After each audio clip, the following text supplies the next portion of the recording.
സ്നേഹമുള്ളൊരു പുതിയൊരു വീഡിയോയുമായിട്ട് ഞാൻ വീണ്ടും നിങ്ങളുടെ മുമ്പിലേക്ക് എത്തുകയാണ്. കുറച്ച് ദിവസത്തേക്ക് ഗ്യാപ്പുകളൊക്കെ എന്നാലും പുതിയൊരു വീഡിയോ എടുക്കാൻ സമയം കണ്ടെത്തി നിങ്ങളുടെ മുമ്പിലേക്ക് എത്തുമ്പോൾ എൻ്റെ മനസ്സിലേക്ക് ഇന്ന് എന്തു പറയും എന്ന് ആഗ്രഹിച്ചുകൊണ്ടിരിക്കുന്ന സമയത്താണ് ചിലരൊക്കെ വാഴ 2 കണ്ടോ, അതിനെക്കുറിച്ച് നിങ്ങൾക്ക് പറയാൻ ഒത്തിരിയേറെ സന്ദേശമുള്ള ഒരു മൂവിയാണ്, അച്ഛൻ കാണണം, അതിനെക്കുറിച്ചൊരു റിവ്യൂ പറയണം എന്നൊക്കെ എന്നോട് ആവശ്യപ്പെട്ടു. പക്ഷേ സമയത്തിൻ്റെ തിരക്കുകൾ കൊണ്ടാണെന്ന് തോന്നുന്നു ഇതുവരെയൊന്നും വാഴ 2 കാണാൻ പറ്റിയില്ല. പോകണമെന്ന് ഒത്തിരിയേറെ ആഗ്രഹമുണ്ട്, അതിനുള്ള ഒരു ഓപ്പർച്യൂണിറ്റി കിട്ടിയതാണ്. പക്ഷേ തിരക്കുകൾ കാരണം പലപ്പോഴും നമ്മൾ ഉദ്ദേശിക്കുന്ന കാര്യങ്ങൾ നടക്കില്ലല്ലോ, ജീവിതമല്ലേ, നമുക്കറിയാം. അപ്പോൾ അതുകൊണ്ട് വാഴ 2 ഇതുവരെ കാണാൻ പറ്റിയില്ല. അങ്ങനെ ഇരുന്നപ്പോൾ എന്തുകൊണ്ട് വാഴ 1 കുറിച്ച് പറഞ്ഞുകൂടാ, അതായത് ഞാൻ ചിന്തിച്ചു നോക്കി. കാരണം ശരിക്കും ഒരു സന്ദേശം ഉണ്ടായിരുന്ന ഒരു മൂവി തന്നെയാണ് വാഴ 1. അതുകൊണ്ട് തന്നെയാണല്ലോ വാഴ 2 ഇത്രമാത്രം ഒരു ഹൈപ്പ് കയറി വന്നതും. അപ്പോൾ വാഴ 1 തീർച്ചയായും ഞാൻ കണ്ട ഒരു മൂവിയാണ്. അപ്പോൾ അന്നൊന്നും ഇതുപോലെ ഒരു ചാനൽ തുടങ്ങുന്നതിനെക്കുറിച്ച് പോലും ചിന്തിക്കാത്തത് കൊണ്ട് അതിനെക്കുറിച്ചൊന്നും നമ്മൾ അധികം പറഞ്ഞിട്ടില്ല, സംസാരിച്ചിട്ടില്ല. പക്ഷേ വാഴ 1 തീർച്ചയായും കണ്ടിരിക്കേണ്ട ഒരു പടം തന്നെയായിരുന്നു. മാതാപിതാക്കളും മക്കളും തമ്മിലുള്ള ഒരു ബന്ധം, അതുപോലെ കൂട്ടുകാർ തമ്മിലുള്ള ഒരു ബോണ്ട്, അതൊക്കെ എടുത്തു കാണിക്കുന്ന ഒരു പടം തന്നെയാണ്. എനിക്ക് ഒത്തിരിയേറെ ഇഷ്ടപ്പെട്ട ഒരു മൂവിയാണ് വാഴ 1. അപ്പോൾ ഈയിടയ്ക്ക് വാഴ 1 കുറിച്ച് പറയുമ്പോൾ അതിൻ്റെ ഒരു പെട്ടെന്നുള്ള സീക്വൻസൊക്കെ ഞാൻ ഒന്നുകൂടി ഒന്ന് ഓടിച്ചു നോക്കി. കാരണം നമ്മൾ പറയാൻ പോകുമ്പോൾ എന്തെങ്കിലും കാമ്പുള്ളത് പറയണമല്ലോ, അതല്ലേ നമ്മുടെ മനസ്സിലേക്ക് കൂടുതലായിട്ട് കടന്നു വരിക. അപ്പോൾ കൂടുതലും വചനപ്രഘോഷണം എന്നതിനേക്കാൾ ഉപരി ഇതുപോലെയുള്ള കാര്യങ്ങളിലെ സന്ദേശങ്ങൾ എടുത്തു പറയുമ്പോൾ പല വിമർശനങ്ങളും കേൾക്കാനുള്ള സാധ്യതകളൊക്കെ ഉണ്ട്, എനിക്കറിയാം. പക്ഷേ എങ്കിലും ഇന്നത്തെ തലമുറയ്ക്ക് കൂടുതലായിട്ട് ഈ ബന്ധങ്ങളെക്കുറിച്ച് മനസ്സിലാക്കാൻ പറ്റിയൊരു മൂവി എന്ന നിലയിൽ വാഴ 1 കുറിച്ച് നിങ്ങളുമായിട്ട് സംസാരിക്കാൻ തന്നെ ആഗ്രഹിക്കുക. അതിൽ നമുക്കറിയാം, ഒരു 3-4 ചെറുപ്പക്കാരുടെ ഒരു ഫ്രണ്ട്ഷിപ്പ് നമ്മൾ വളരെ മനോഹരമായ രീതിയിൽ ചിത്രീകരിക്കുന്നുണ്ട്. പിന്നെ ഒരു ഹിന്ദി ഷോർട്ട് ഫിലിമിൽ കണ്ട ഒരു രംഗം അതേപടി അതിൽ പകർത്തിയിരിക്കുന്നത് ഞാൻ ശ്രദ്ധിച്ചു. കാരണം ഒരപ്പൻ മകനെ ചേർത്ത് പിടിക്കുന്ന ഒരു രംഗം, നമ്മൾ അപ്പനുമായിട്ടൊരു ഫോട്ടോ എടുക്കുന്നത്. കാരണം എപ്പോഴും വഴക്കിടുന്ന ഒരു അപ്പൻ ഒരിക്കലും മകനെ ചേർത്ത് പിടിച്ചിട്ടില്ല. എപ്പോഴും സംസാരിക്കുമ്പോൾ ദേഷ്യപ്പെടുന്ന ഒരു അപ്പൻ മാത്രമാണ്. പക്ഷേ ആ അപ്പൻ പിന്നീട് ഒരു ഫോട്ടോ എടുക്കുന്ന സമയത്ത് മകൻ ഒരിക്കലും തന്നെ അപ്പൻ്റെ അടുത്തേക്ക് ചേർന്ന് നിൽക്കാൻ സാധിക്കാതെ വരുമ്പോൾ ചേർത്ത് പിടിക്കുന്ന ഒരു രംഗം മനസ്സിൽ പതിഞ്ഞ ഒരു പരസ്യമാണത്. പക്ഷേ അതുപോലും എടുത്ത് നമ്മുടെ മുമ്പിലേക്ക് അവതരിപ്പിച്ചിട്ടുണ്ട്. അത് ആ ചിത്രത്തിൽ വളരെ മനോഹരമായ ഒരു രംഗം നമുക്ക് കൂടുതൽ മനസ്സിനിണങ്ങുന്ന രീതിയിൽ അവർ അവതരിപ്പിച്ചു. അപ്പോൾ ആ രംഗത്തും നമ്മൾ കാണുന്നത് ഒരപ്പൻ തൻ്റെ മകൻ ഞാനുണ്ടറാ കൂടെ എന്ന് പറയുന്ന രീതിയിലാണ്. ആ ഒരു ചെറിയൊരു കൈ ചേർത്ത് പിടിക്കുന്ന ഒരു രംഗം, അവിടെ നമുക്ക് കിട്ടുന്ന സന്ദേശം എന്താണ്? എടാ മോനെ, ഞാനുണ്ട് ഇതിൻ്റെ കൂടെ. ആരൊക്കെ നിന്നെ എതിർത്ത് സംസാരിച്ചാലും നിന്നെ അവഹേളിക്കാൻ ശ്രമിച്ചാലും എനിക്ക് നിന്നെ അറിയാം, നിനക്ക് ഞാനുണ്ട് എന്ന് നൽകുന്ന ആ ഒരു ജസ്റ്ററാണ് നമ്മളവിടെ കാണുക. അതുപോലെ തന്നെ പരീക്ഷയ്ക്ക് റിസൾട്ട് വരുന്ന സമയത്ത് ഓരോ കുടുംബത്തിൻ്റെ പ്രതികരണം വളരെ മനോഹരമായ രീതിയിലാണ് അതിൽ ചിത്രീകരിച്ചിരിക്കുക. അത് അവരുടെ പരാജയങ്ങളെ എങ്ങനെയാണ് ഓരോ കുടുംബവും നോക്കിക്കാണുക. അതുപോലെ തന്നെ ഒരു കുടുംബത്തിൻ്റെ ഭാഗത്ത് നമ്മൾ കാണുന്നുണ്ട്, കോട്ടയം നസീർ അവതരിപ്പിക്കുന്ന ആ കഥാപാത്രത്തിൻ്റെ രംഗത്തിലൂടെ നമ്മൾ നോക്കുമ്പോൾ മകന് കൊടുക്കുന്ന ഓപ്ഷൻ 2 ഒന്നുകിൽ എഞ്ചിനീയർ ആവാം, അല്ലെങ്കിൽ സർക്കാർ ഉദ്യോഗസ്ഥനാകാം, അതിൻ്റെ അപ്പുറത്തേക്ക് പോലീസ് ഉദ്യോഗസ്ഥനാകാം. അതിൻ്റെ അപ്പുറത്തേക്കൊന്നും വേറെ ഒരു ഓപ്ഷൻ കൊടുക്കുന്നില്ല.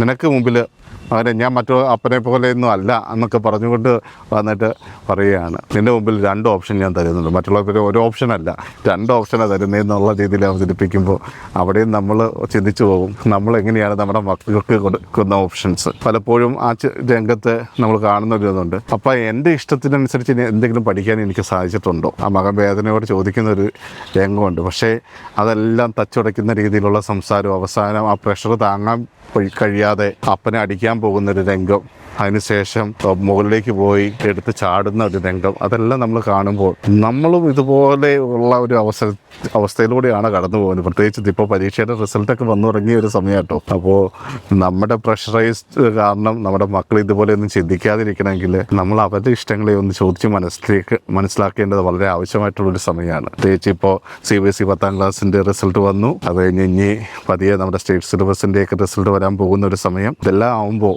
ഇതുപോലെ പ്രഷർ ചെയ്യുന്ന ഒരു സാഹചര്യം നമ്മുടെ കുടുംബത്തിലും ഉണ്ടാകാം. നമ്മുടെ ഇഷ്ടങ്ങൾക്ക് കൂടുതൽ പ്രാധാന്യം നൽകിക്കൊണ്ട് മക്കളെ വളരെ സ്നേഹത്തോടെ വിളിച്ചിരുത്തി, മക്കളെ ഞാൻ മറ്റു മാതാപിതാക്കളെ പോലെയൊന്നും അല്ല, നിങ്ങൾക്ക് ഞാനും തരുന്നു 2 ഓപ്ഷൻ എന്നൊന്നും പറഞ്ഞേക്കരുത്. അതൊക്കെ നമ്മുടെ മക്കളെ ബാധിക്കുന്ന ഒരു കാര്യമാണ്.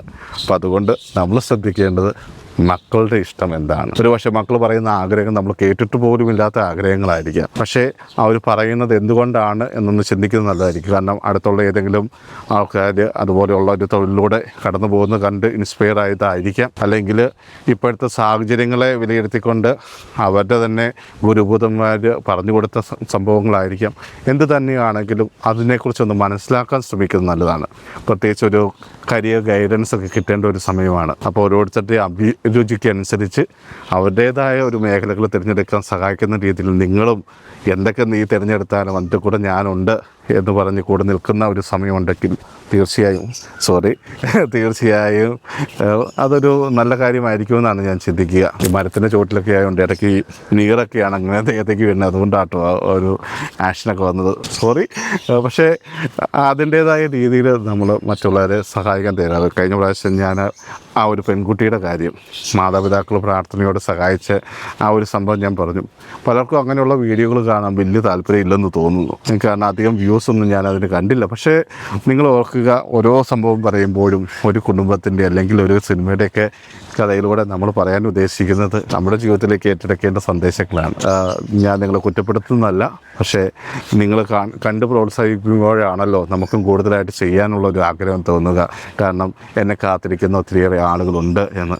പ്രത്യേകിച്ച് ഈ ഒരു കാര്യം പറഞ്ഞ് എന്നെ വിളിക്കുമ്പോൾ എൻ്റെ മനസ്സിലേക്ക് കടന്നു വന്നത് അത് തന്നെയാണ്. ഇങ്ങനെ വീഡിയോ ഇല്ലാതെ പോകുന്നേക്കാൾ നല്ലത് എന്തെങ്കിലും ഒന്ന് ജനങ്ങളിലേക്ക് കൊടുക്കുന്നത് തന്നെയാണ്.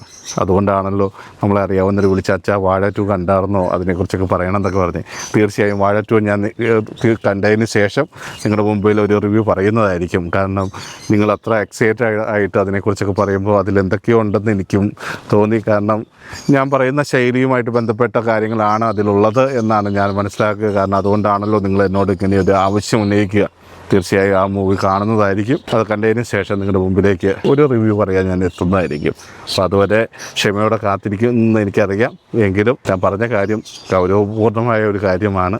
വാഴ 1 കണ്ടപ്പോൾ അന്നേരമൊന്നും എൻ്റെ മനസ്സിലേക്ക് ഇങ്ങനെയുള്ള ചിന്തകളൊന്നും വന്നിട്ട്, കാരണം അന്നൊന്നും ആ ഒരു രീതിയിലല്ല അത് പോയി കണ്ടത്. പക്ഷേ പിന്നീട് ഈ ഒരു മേഖലയിലേക്ക് ഇറങ്ങിത്തിരിക്കുമ്പോൾ തീർച്ചയായും ഇതുപോലെയുള്ള മൂവികളും നമ്മളെ ഒത്തിരിയേറെ സ്വാധീനം ചെലുത്തുന്ന ഒന്നാണ്. മാത്രമല്ല അവർ ഈ മൂവികളൊക്കെ നിങ്ങളുടെ മുമ്പിലേക്ക് അവതരിപ്പിക്കുമ്പോൾ സമൂഹത്തിൽ നടക്കുന്ന സംഭവങ്ങളാണ് ഓർത്തിണക്കി നിങ്ങളുടെ മുമ്പിലേക്ക് അവതരിപ്പിക്കുക. അപ്പോൾ അതിൽ അറിയാതെ ഞാനും പെട്ടിട്ടുണ്ടോ എന്ന് ചിന്തിക്കാനുള്ളൊരു അവസരം കൂടിയാണ് അത് തരിക എന്ന ചിന്തയോടെ ഇങ്ങനെയുള്ള സിനിമകളെ നോക്കിക്കാണുവാൻ പരിശ്രമിക്കുക. അപ്പോൾ ഇനിയൊരു വീഡിയോയുമായിട്ട് നിങ്ങളുടെ മുമ്പിലേക്ക് എത്തും. അതുവരെ ക്ഷമയോടെ കാത്തിരിക്കും.